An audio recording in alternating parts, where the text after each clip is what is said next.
Nice. Hello everyone, welcome back to another video. This video is going to be a response to something shared to Twitter, derived obviously from TikTok, from a TikTok account called Rehan Ashad. Although I should point out, the actual account is Rehan95. Do not go to their account and hassle them at all. Do not do that. They have been providing a lot of commentary on their TikTok page on the side of Palestine and crapping on Israel. It is a very contentious subject as a whole, very contentious, and I'm sure many of you have lines in the sand and you will not go near them. This video was shared to Twitter because, well, they made a remark right at the start of a near 2-minute video and, well, it doesn't resonate so well with people, especially when people conflate Palestine and Hamas. For those who don't know, Hamas is a terrorist group. That's not to say Israel is innocent of anything, by the way. Before someone says, I am taking a side. Don't be stupid. No lives matter. At least I'm consistent in this belief, and I'm not going to lie to you about it.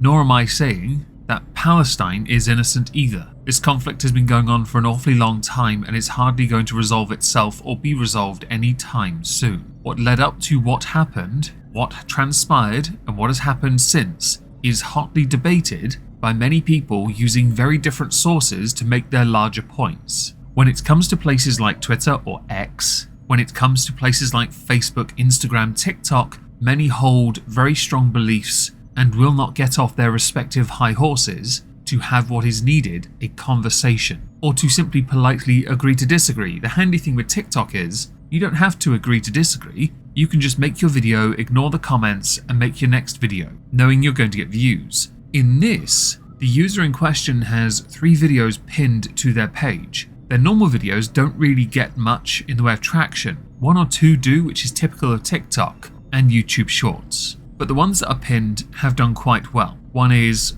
Israel is losing, the other Palestinian children are not up for adoption, and then the one we're going to cover today, love story hostages x Gaza. As I've said, this is a very hotly divisive and contentious subject, so we're going to tread very carefully. If you don't like it, that is quite alright. All you have to do is politely agree to disagree, perhaps. Being reactionary, angry, vitriolic, volatile accomplishes nothing. It really doesn't. It's why you rarely see me angry in videos. Being aggressive doesn't do anything for me. I figured if I lead by example, perhaps people might follow and equally be as boring as me. It's my hope for this world, a world of apathy. It's a lofty goal, one I inspire, aspire, wish for every single day. I should probably begin the video now because I've waffled on for a fair bit. Sorry about that. I want to be a hostage for the age group.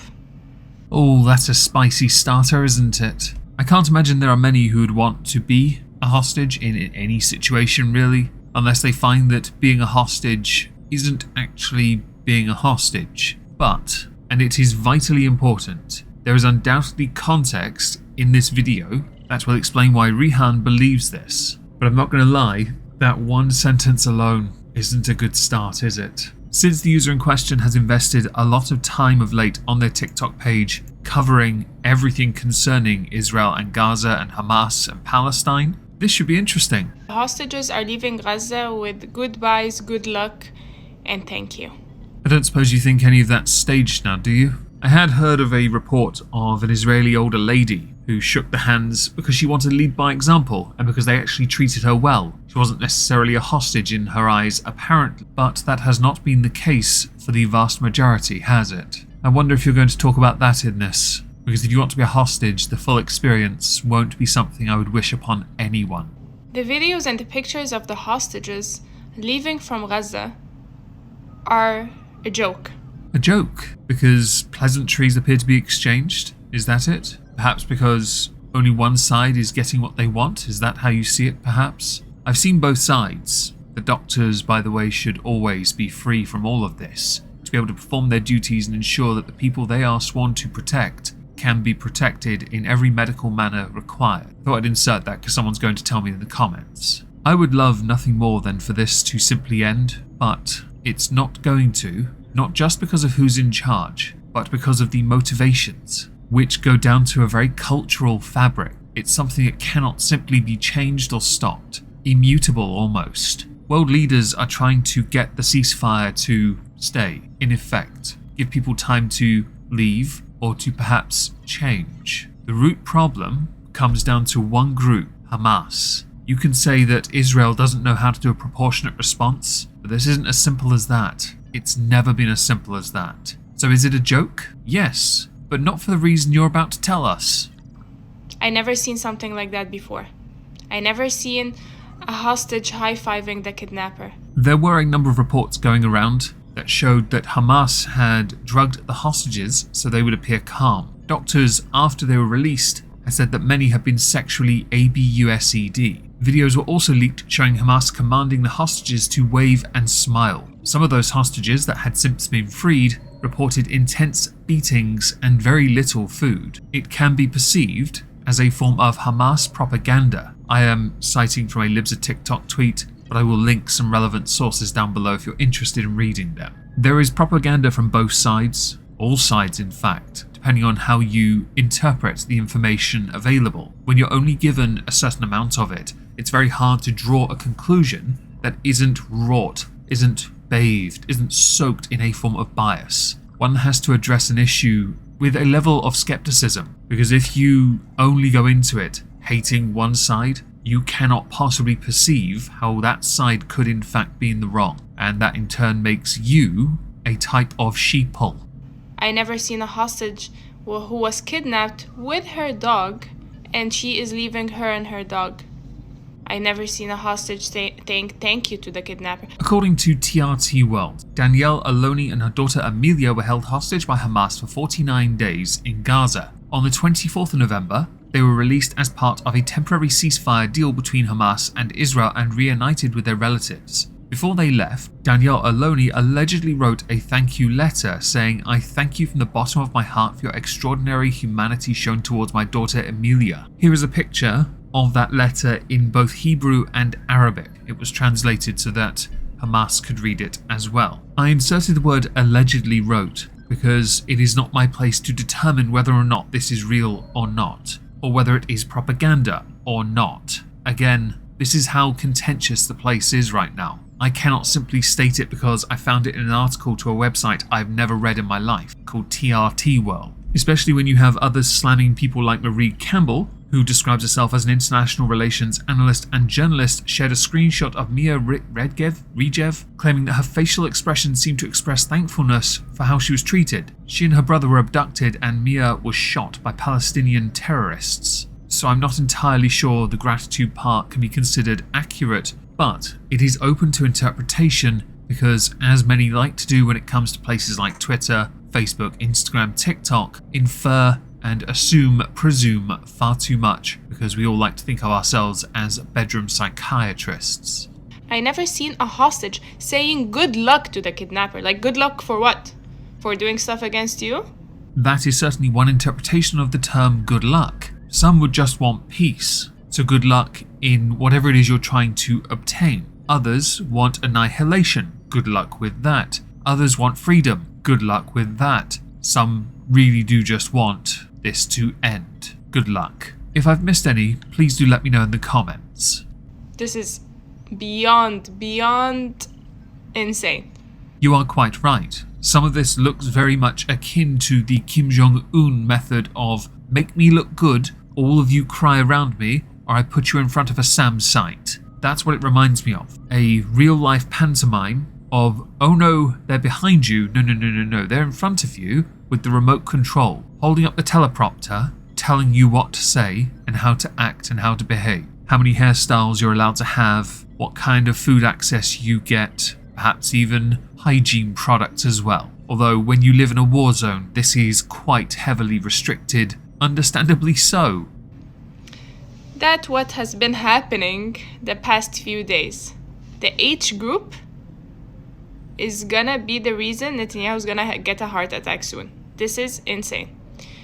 Something I found quite fascinating on a number of TikToks where you've been reporting about this, people have been asking you how you have access to all these services to be able to make your videos on a regular basis. It's because Rihan lives in New York City. She lists herself as a professional tennis player and a professional tennis player coach, along with being a media speaker. I went to her Instagram to find that out. When it comes to New York City, we have seen a lot in the way of leaning heavily in favour of Hamas. which is a very strange thing to see because it takes away from the struggle of the Palestinian people, who should also be free of Hamas. If that is at any point a contentious opinion to you, you know sod all about Hamas. In the United Kingdom, we had a leader of an opposition party who shared platforms with members of Hamas because they genuinely believed they could achieve peace through conversation with Hamas. They were wrong.